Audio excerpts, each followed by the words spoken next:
तम देवा चक्रिरे तम धर्म, उस धर्म को देवताओं ने धारण कर लिया। सएव अद्य सविश्व इत्यस्य को अर्थ, सएव अद्य सविश्व, इस अर्थ को स्वयं श्रुति ने ब्राह्मण भाग में वही वर्णन कर दिया है। द्वा एति अमूर्य द्रियं तदेवाप्यद्य कुर्वन्ति, ऐसे व्याख्या है, उसी को समझा रहे। द्वा इति यदेव, वा यहाँ पर एव अर्थ, यदेव एते व्रतम अमूर्य अमुष्मिन काले, जो व्रत इन्होंने अमुष्मिन उस समय में जब सृष्टि आरंभ हुआ था, उन्होंने सब ने हट कर बैठे थे, मैं जलाती ही रहूंगी, अग्नि बोली नहीं, मैं जो ये करूंगा वो करूंगा, सब अपना अपना जो लगे रहे। उस समय जो ने निश्चय कर लिया कि नहीं, ये जो वायु ही के कारण से हम सब हैं, उन वायु को ही अपने मुख्य रूप में धारण कर लिया था, वह आज भी वागादेव अग्नियादेश, स्वयं बता रहे क्या धारण किए थे उस काल में, अमुष्मिन काले कहते वागादेव प्राणव्रतम अग्नियादेश वायुव्रतम च अध्रियंता।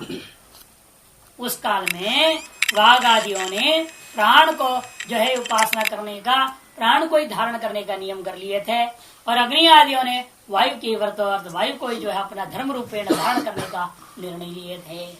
तदेव अद्यापि कुर्वन्ति, उसी को वे आज भी कर रहे हैं। अनुवर्तन्ते अनुवर्तिष्यन्ते च, केवल अभी अनुवर्त कर रहे हैं ऐसी बात नहीं, आगे भी भविष्य में भी अनुवर्त करते ही रहेंगे। अनुवर्तिष्यन्ते च व्रतम तैर अभग्नमेव, उन लोगों के द्वारा निरंतर व्रत को अनुवर्तन करते रहा जाएगा, वो भी निर्विघ्नता पूर्वक निर्दोष पूर्वक किया जाएगा। यत्तु वागादि व्रतम अग्नियादि व्रतम च तद भग्नमेव, और वागादि में जो अपना व्रत था, वाक्या निश्चय कर गई थी मैं बोलती रहूंगी, नहीं वो चल नहीं पाया वाणी का, और अग्नि ये सोच रहे थे कि हम जलाते ही रहेंगे, लेकिन उसका व्रत भग्न हो गया।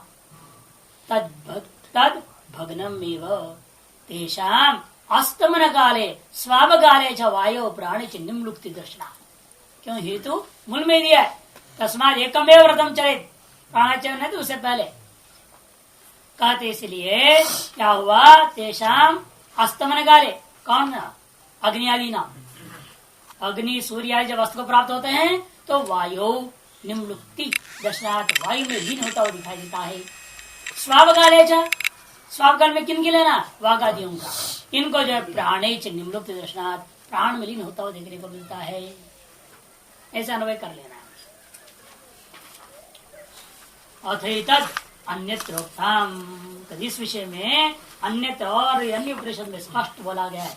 यदा वै पुरुष स्वविधि प्राणम तर्वागप्येति, प्राणम मनः प्राणम चक्षो प्राणम श्रोत्रम यदा प्रबुध्यते प्राणादेव हि पुनर्जायन्ते इत्यध्यात्मम् अथादैवतम् यदा वाग्निरनुगुच्छति वायुं तर्हि अनुद्वाति तस्मादेनम् उदवासीदिति, अहोः वायुं हि अनुद्वाति, यद आदित्योस्तमेति वायुं तर्हि प्रविशति, वायुं चंद्रमा वायौ दिशः प्रतिष्ठिता वायोरेव अधिक पुनर्जायन्ते इति। ऐसा अन्य उपनिषदीय मंत्र को यहाँ पर दे दिया।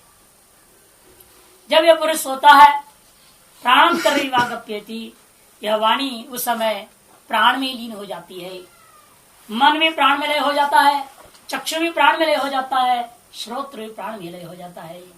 और जब यह पुरुष जगता है, यदा पुरुष प्रबुद्धते, प्राण से ही ऊर्ध्व की ओर में अधिक तात्पर्य यहाँ पर प्राण से निकल करके अभिव्यक्त हो जाता है, पुनर्जायन्ते, ये वाग आदि इंद्रियां पुनर्अभिव्यक्त हो जाते हैं। ये अध्यात्म संबंधी विचार हुआ। अब अधिदेव संबंधी, यदा वह अग्नि अनुगच्छति, जब यह अग्नि नाश हो जाता है, विलीन हो जाता है, तो वायु तरी अनुद्वाति, वायु में इसका उद्वास हुआ करता है। तस्मादेनम उदवासीद इति आहो, इसलिए इस वायु को लोग कहते हैं सबको अपने अंदर उद्वास करा लेने वाला है, सबको अपने अंदर लीन कर लेने वाला है, इसलिए उदवासीद ऐसा कहा दिया जाता है। वायु में अनुद्वाति यदा आदित्योस्तमेति, इसलिए जिसमें जब आदित्य भी अस्त को प्राप्त करता है और वायु में ही वो उद्गमन करता है, अतएव वायु तरी प्रविशति, इसलिए उस समय वायु में ही प्रवेश कर जाता है। अतः वायु चंद्रमा वायु दिशा प्रतिष्ठिता, वायु में चंद्रमा भी लीन हो जाता, वायु में दिशाएं प्रतिष्ठित हैं, इसलिए वायु अधि पुनर्जायन्ते, और पुनः इनकी अभिव्यक्ति जब होती है तो वायु से निकल करके सब के सब प्रकट हो जाते हैं। देव व्रतम वागायशु अग्नेशु चारुगदम यदि वायुश्च प्राणस्य च प्रस्पंदात्मकत्वं सर्वैर्देव अनुवर्त्यमानं व्रतम तस्माद् अन्योपि एकमेव व्रतं चरेत् प्राण्यात् अपान्यात्।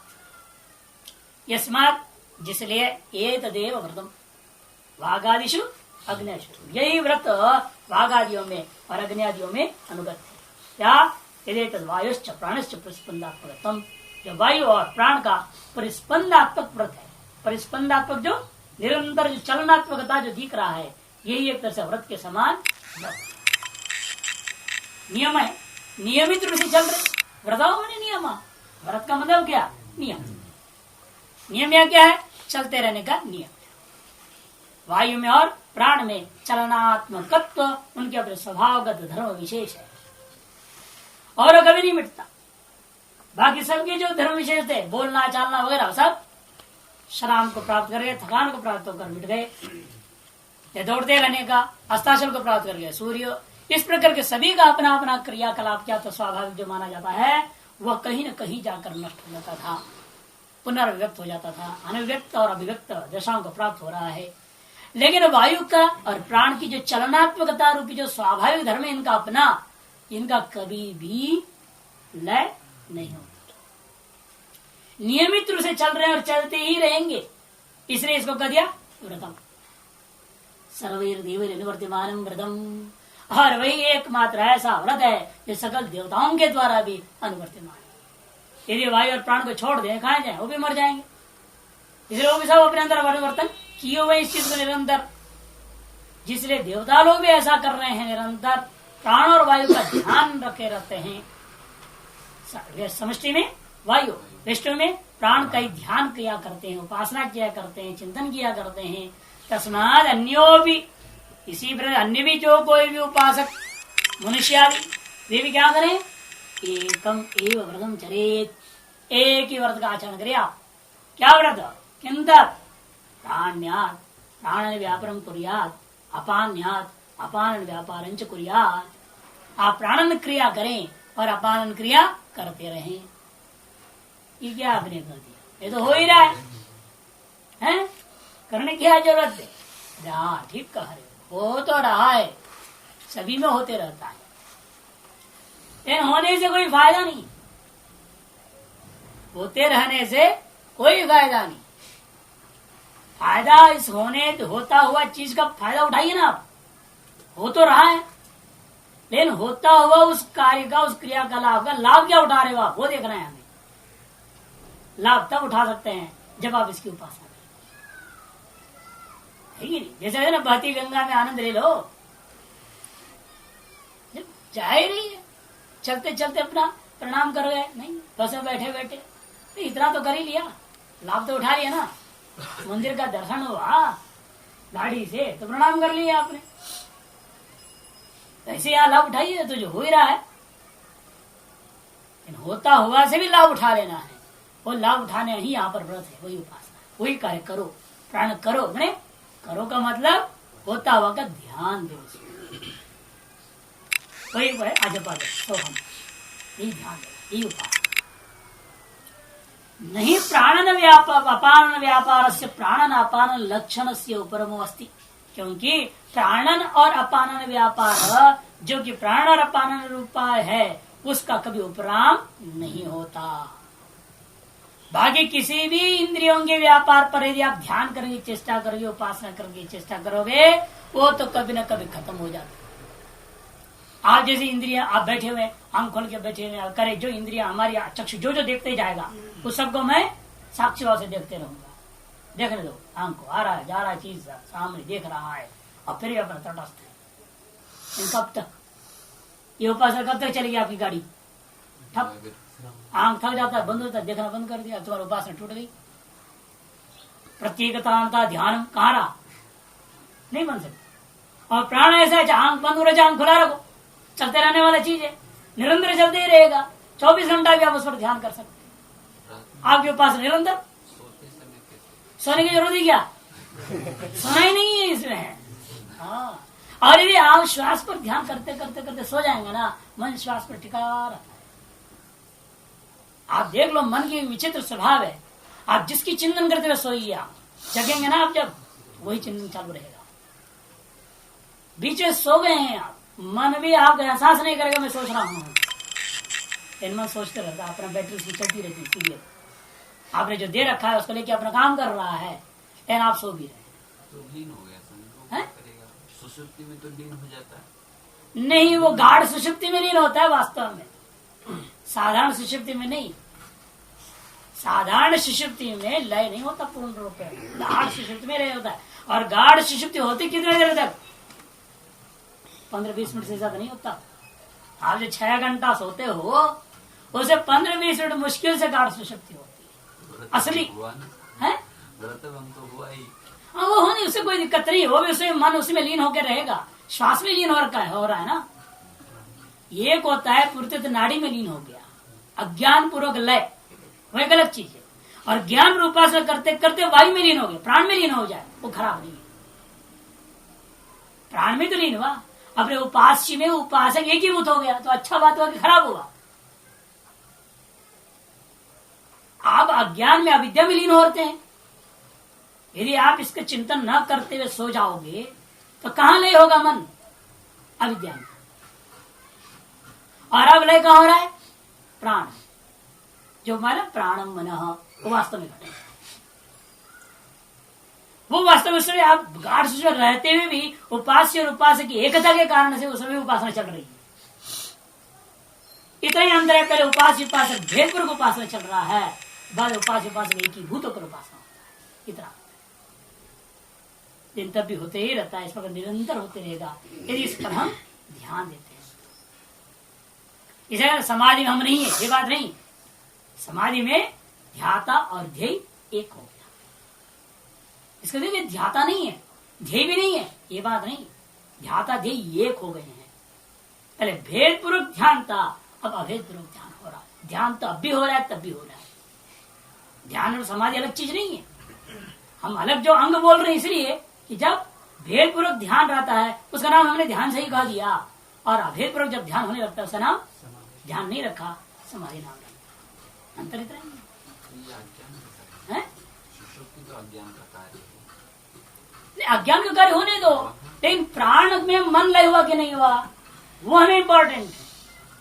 और प्राण अविद्या से चल रही है, वो चलते रह दो, फिर मुक्ति थोड़ी होने जा रहा है। उपासना में यहाँ का मुक्ति का प्रसंग आ रहा है, सत्य मुक्ति कहाँ हो रही है यहाँ वो प्रसंग ही नहीं है। यहाँ प्रसंग तो उपासना की है। उपासना होती ही अविद्या में, होने दो। अविद्या में प्राण संचरण हो रहा है और प्राण में मन लय हो गया, अच्छी बात है।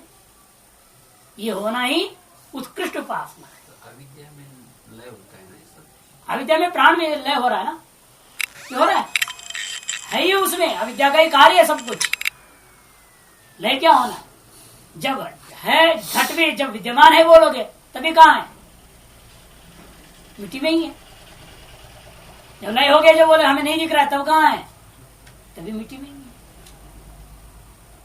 सुषुप्ति को अच्छी तरह से समझिए, इसलिए सुषुप्ति को कह दिया समाधि के तुल्य, इसलिए कहा गया। सुषुप्ति में यह नहीं कि अविद्या लय होने का मतलब अविद्या में अब भी है तब भी है। इसलिए अविद्या में उस समय क्या होगा, अव्याकृत अवस्था में, अव्याकृत अवस्था में। ये बात ये इसी में सप्ताह राउंड से पहले शुरू हो रखा है। पहले अव्याकृत है, फिर व्याकृत, इतना ही अंतर है। तब भी अविद्या में, अब भी अविद्या में। व्याकृत में 2 हिस्सा कर दिया, जागृत और स्वप्न। एक अंतर विषय है, एक बाह्य विषय। समाधि तो पूर्ण जागृत अवस्था और सुसुप्ति तो एक मूर्छा है। इसलिए तुलना दिया गया है केवल। जैसे यहाँ पर ध्याता ध्येय ध्यान सब एक हो जाता है ना, सुषुप्ति में भी त्रिपुटी का अलग है, उत्तरी मात्र में सादृश्यता दी गई। लेकिन ये जड़ीभूत है और चेतनभूत है, ये अंतर। सुषुप्ति और समाधि में ये अंतर है।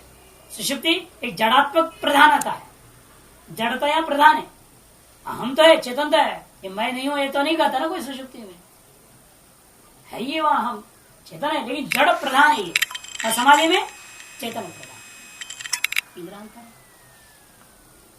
इसलिए भाष्यकार कई जगह जो है निद्रा और समाधि, कई लोग तो भ्रांति भी कर बैठे हैं इसमें, सुषुप्ति ही ब्रह्म ज्ञान बोल दिया, ब्रह्मानुभूति हो गया। यहां तक बड़े शास्त्रार्थ इसके विषय में चला हुआ है।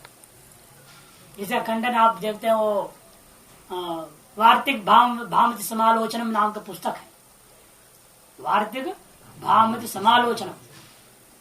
अभिनव चंद्रेश्वर जो आपके या सच्चिदानंदेंद्र सरस्वती जो हुए हैं दक्षिण भारत में, हड़े नरसिंहपुर वाले, उन्होंने बड़ी जबरदस्त खंडन करी इन बातों में, जिन्होंने सुषुप्ति को ही ब्रह्मानुभूति कर दिया। बड़े उसमें युक्ति लोगों की अपनी अपनी है, वार्तिककार की वगैरह, लेकिन उसका उन्होंने कहा नहीं, ये आचार्य का सम्मत नहीं है। दृष्टांत पे जरे का कार्य तुलना कर रहे हैं सादृश्यता लेकर के, लेकिन वही ये है कहा जाने गलत है। किंचित सादृश्य जरूर है सुषुप्ति और समाधि, आपकी समाधि में, लेकिन दोनों में बहुत अंतर भी है। किं तत् प्राणापायते नहीं इत्यादि तस्मात् तदेव एकम व्रतम चरेत हित्वा इंद्रियांतर व्यापारम, आ गया। इसलिए तदेव एकम व्रतम चरेत, वही एक व्रत का जो आचरण करें, हित्वा इंद्रियांतर व्यापार, इंद्रियांतर व्यापार को छोड़कर। और वैसे भी जो है इंद्रियांतर व्यापार क्या है, अत्यंत क्षणिक है, 24 घंटा होना ना भी तो कोई आपत्ति नहीं है ना। यावत पर्यंत आप जागृत है तावत पर्यंत प्राण ध्यान हो सकता है, यानी यावत पर्यंत जागृत है तावत पर्यंत कोई भी इंद्रिय व्यापार नहीं हो सकता। इसे जागृत कालावच्छेदन भी ले लो, कोई आपत्ति नहीं है। पूर्ण जागृत काल में आप स्वयं जप कर सकते हैं, ध्यान कर सकते हैं, लेकिन किसी भी इंद्रिय व्यापार को पूर्ण जागृत काल व्याप्त करता हुआ आप अनुभव कीजिए, नहीं हो सकता। इतने ही लोग वही बहुत है उपासना के लिए, अधिक से अधिकम है ना, जितनी अधिक समय आप उपासना बैठ सके वही बहुत है। नैन माँ कोई क्यों करे, कोई कह रहा है क्यों, अरे हो तो रहा है ना, उसका भी हम लाभ उठा रहे, उसको उपासना पर हम क्यों करने के प्रयास करें। तब कहते हैं इस भाव से करो भाई, इस भय से तो करो, अभिनिवेश से तो करो। नेत माँ, माँ मने माम पापमा मृत्यु श्रम रूपी नेत आपनुयात न अवापनुयात, नेत अबे न अर्थ, मुझे पाप रूपा जो मृत्यु श्रम रूपेण चाहे अस्तत्व रूपेण मुझे प्राप्त न होवे, इस भावना से तुम्हें उपासना करनी है। नेत शब्द परिभय, नेत शब्द यहाँ पर परिभय अर्थ में, अभिनिवेश अर्थ में, इस भय से, इस अभिनिवेश से ऐसा न हो जावे, अतएव आपको करना है। यदि हम अस्माद व्रतात् प्रच्युतस्याम ग्रस्तेव हम मृत्युना इत्यं त्रस्तो धारे व्रतम धारेत प्राणव्रतम इत्यभिप्राय।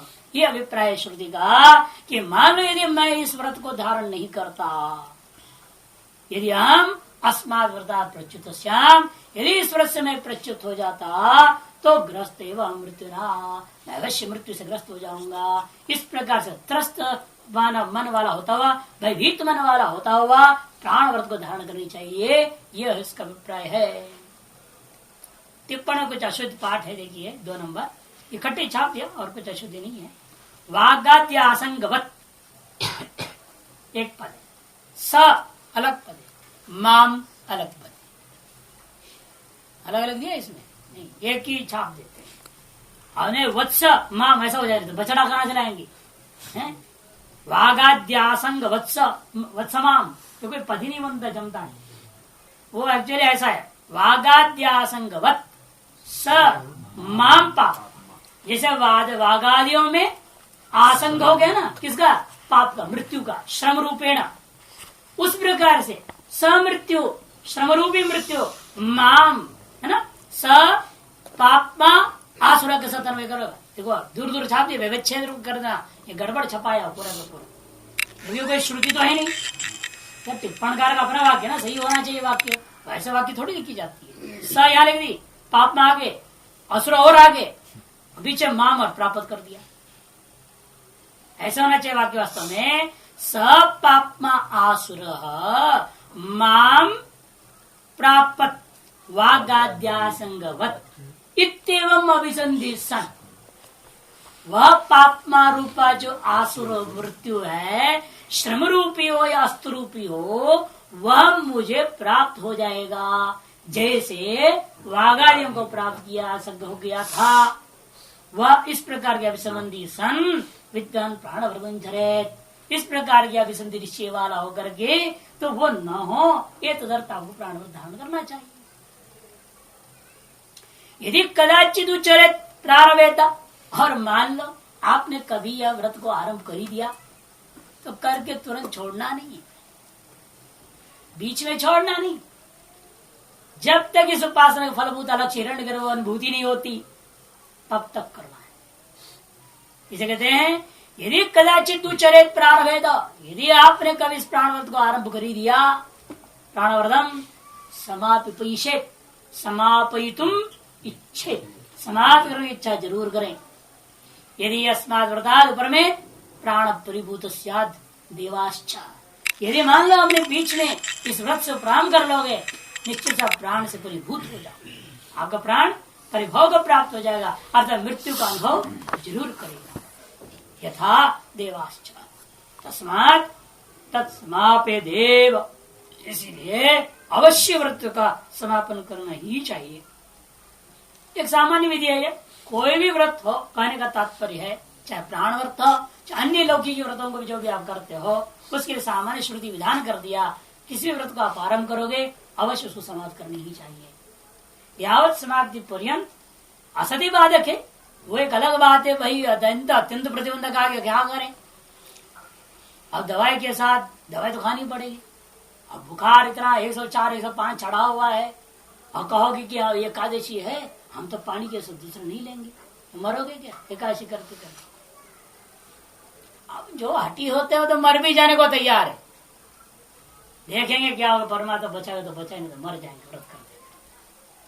परम भक्तों की बात अलग है, और सामान्य रूप है ना यही होता है कि भाई दवाई खा लो, कि श्रुति सबने व्यवहार भी दिया ना, बालक वृद्ध रोगी, तीन के लिए कोई नियम नहीं बताया। यथाशक्ति नियम पालन कर सकते हैं, बाकी व्रतादि कालों में यदि मान इस तक स्थिति में आ जाए तो वो व्रत भंग किया जा सकता है, वो भी फिर भी यथाशक्ति पालन पूर्वक, पूर्ण रूप में भंग नहीं। उसे और यहाँ पर भी समझना है कि असति प्रतिबंधक है, आप यथाशक्ति इस प्राणव्रत को अयावत समाप्ति पर्यंत करनी ही चाहिए।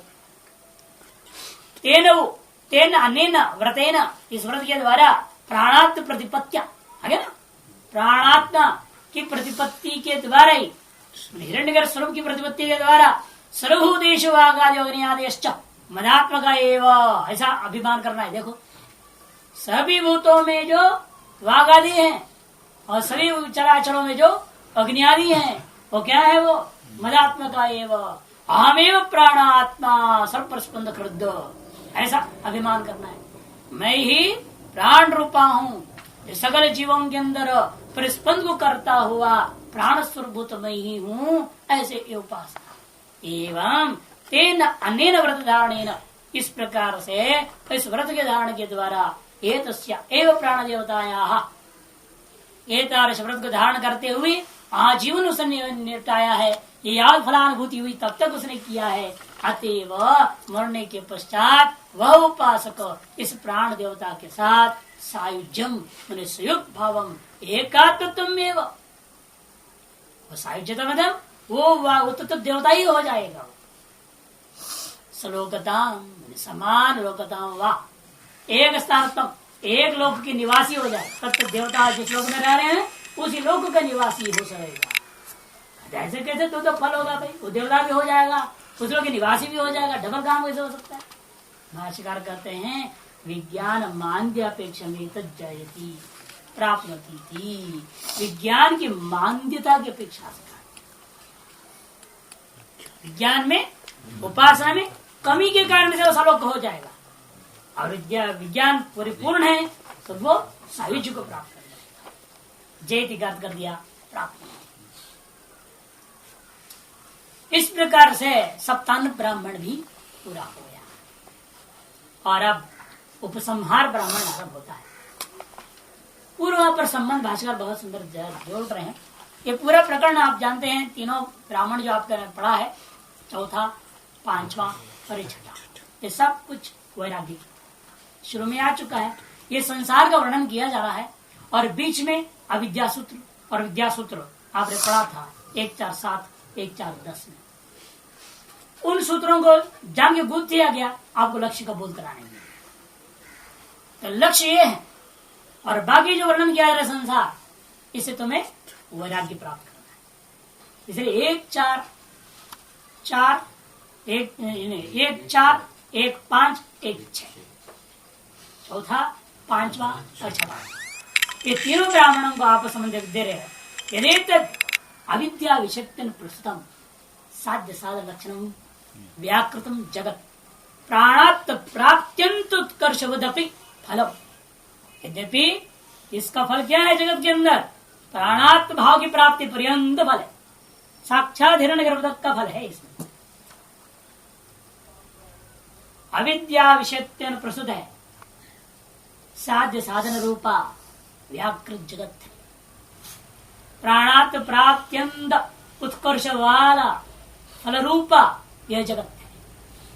या चेतस्य व्याकरणात् प्रागवस्था अव्याकृत वाच्या वृक्ष बीजवत सर्वमेतत् त्रयमेव।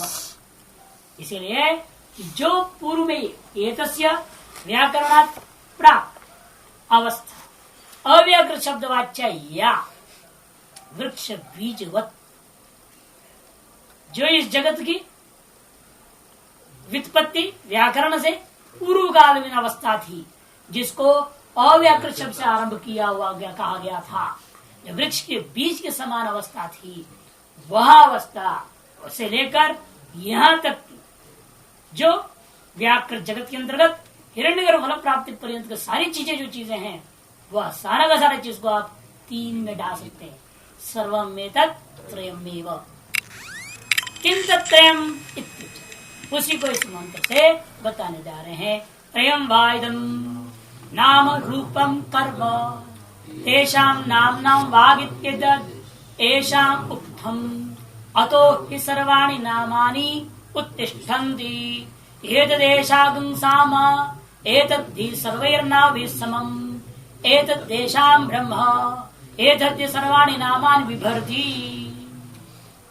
त्रयम् वाइदम् तदिदम् त्रयात्मकम् एव। ये जो जगत है, यहाँ बृहदारण्यक ने वार्तिक सार एक श्लोक दिया है, बहुत सुंदर। देखिए, अविद्या सूत्रम आरभ्य सार्ध ब्राह्मण वर्णितम् विद्या सूत्रात् प्रोक्तम् च जगत संक्षेप्य वर्ण्यते। अविद्या सूत्र से आरंभ करके 1.5 ब्राह्मण पर्यंत, 1.5 ब्राह्मण माने चौथे में शुरू हुआ, अध्याय नहीं, प्रथम अध्याय में ही चौथे ब्राह्मण ने अविद्या सूत्र कराया और वहां से लेकर के 5 ब्राह्मण की पूरी तक, 5 ब्राह्मण पूरे तक क्या हुआ? सारा का सारा सार्ध ब्रह्म वर्णितम। अविद्या सूत्र को आरंभ करके वहां तक क्या वर्णन किया? कहां तक? वो भी विद्या सूत्रात् उक्तञ्च, और विद्या सूत्र से आगे भी जो कही गई है पंचम ब्राह्मण के अंत तक, वो सारा का सारा अविद्या सूत्र से विद्या सूत्र पर्यंत का बीच का नहीं, बल्कि अविद्या सूत्र से आगे और विद्या सूत्र की समाप्ति पर्यंत 1.5 ब्राह्मण भाग में जो कहा गया, तो सारी बातें जगत तेव संक्षिप्त वर्णन है। केवल जगत को ही संक्षेप वर्णन हुआ। बताओ, संक्षेप वर्णन हुआ। अल्पत्वे सति तत्यागम संभावयति धीर नृणाम षष्ठेऽस्मिन् ब्राह्मणे तेन जगत संक्षेपति श्रुति। अल्पत्वे सति तत्यागम संभावयति नृणाम दी। श्रुति ये चाह रही है, मनुष्यों की बुद्धि के लिए दिखाना चाहती है कि सारा का सारा जगत परिच्छिन्न तत्व है, अनित्य है, अल्प है, इसलिए उसको त्यागने की संभावना दिखा। त्यागम संभाव कहा? षष्ठी अस्मिन, 6ठे अध्याय में उसी त्याग को दृढ़ करने के लिए तेन जगत संक्षिप्ति श्रुति, इस जगत को संक्षेप में, जो पूर्व में 2 ब्राह्मणों में से मुख्य रूप ने 1.5 ब्राह्मण भाग में जो विस्तृत रूप से विचार किया हुआ था, उसका अंतिम ब्राह्मण में यहाँ संक्षेपीकरण करके बता रहे हैं कि जगत वास्तव में त्याग करने योग्य। इसमें किसी भी प्रकार की आसक्ति और आशंका करना उचित नहीं। पूरा प्रकरण का ये रहस्य पूरे के पूरे चौथा, पांचवा, छठे ग्राम अध्याय की समाप्ति इसी से हो ही जाएगी। या चेतसिकता मंत्राय से त्रयम वा इदम नाम रूपम कर्म। इदम जो जगत है यथोक्त व्याकृत और अव्याकृत जो जगत है वो त्रयम एव वामने एवं तीन ही है। वो क्या तीन है? नाम रूपम कर्म। नाम ने शब्द रूपा है, रूपम ने आकार वाला है और क्रिया प्रधान। ये तीन के अलावा इसमें कुछ भी नहीं है जगत। उनमें एक एक की व्याख्या करेंगे। सबसे पहले तेषाम नाम नाम वाग इत्येतत्। कहते उन नामों की भी सामान्य रूप क्या है? अनेक नाम है ना, यज्ञ देवदास घाट पाठ मठ दुनिया भर शब्द। उन सभी का सामान्य स्वरूप क्या है? वाग। और यह उक्त है अर्थात कारण है ना। वाग इत्येतत् येषाम उक्तम, वही वास्तव येषाम मैंने शब्द रूपाणाम सामान्य विशेष इन दोनों स्वरूप का यही कारण रूप है। क्या? उक्त। उक्त क्यों नाम पड़ा? कहते हैं अतो ही सर्वाणि नामानि उत्तिष्ठन्ति। जिसलिए इस सामान्य वाक से ही विशेष शब्द सारे के सारे निष्पन्न होते हैं। इसे सामान्य वाक का ही कारण रूपा जो वाक को ही हमने उक्त नाम से रख दिया। यतः उद्गच्छन्ति उक्तम, उद्गत्वा तिष्ठन्ति व्यवहारार्थम नाना शब्द है उक्तम, ऐसे उसको बता दिया। इतना ही नहीं, एतत् एषाम साम, यही वाक्य है इन सकल नामों का साम भी। वाकई उक्त है, वाकई साम है, वाकई ब्रह्म है। किनका? एषाम नाम।